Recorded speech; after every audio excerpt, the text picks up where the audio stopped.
Thank you for joining us again. My name is Jeremy Poling, loan originator here with NFM Lending. Back with us today is Mr. Richard Leonard from Fox Mountain Property Inspections. Welcome back, Richard. Hey, thanks for having me. Absolutely. So last time we were here, we brought up a couple of key points, and I had some questions from clients that wanted to know what exactly a feasibility study is. So today, if it's possible, can you give us just a quick definition of what that means and why it's so important to a renovation loan? Awesome, absolutely.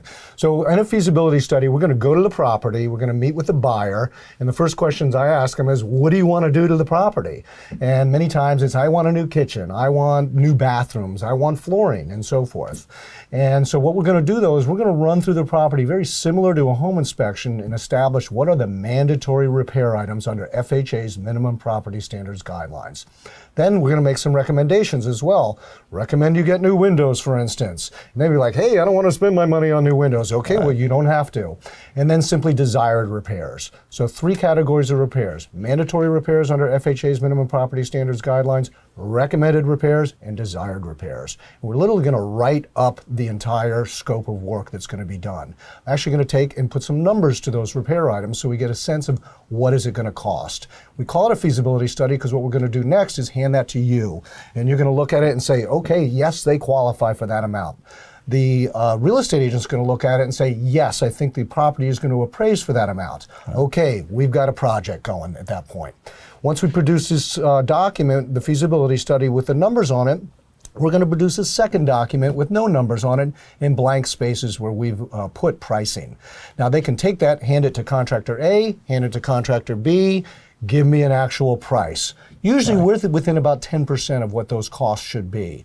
From that, we're going to get back that contractor information.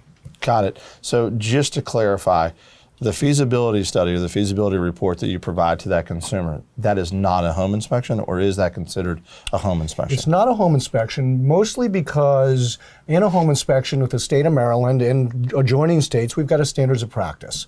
And any report that we produce should reflect that standards of practice. So we're not going to call it a home inspection. Now, can it double as a home inspection? Yes, it can, because we're going to go through the same process when we go through a property as we would go through on a home inspection. The difference is we're going to create a repair list and not, like, for instance, a window. Yeah, the window opens and closes. Right. It's a vinyl window. On a home inspection, we comment on that window and say, yeah, it's functioning as intended. In this case, if it's functioning as intended and we're not repairing it, we're not commenting on it. So any comments that we make in this feasibility study is going to be basically a repair list. Understood. Well, hopefully that clarifies some of the answers I got. These are great video segments that you've allowed time to help us with.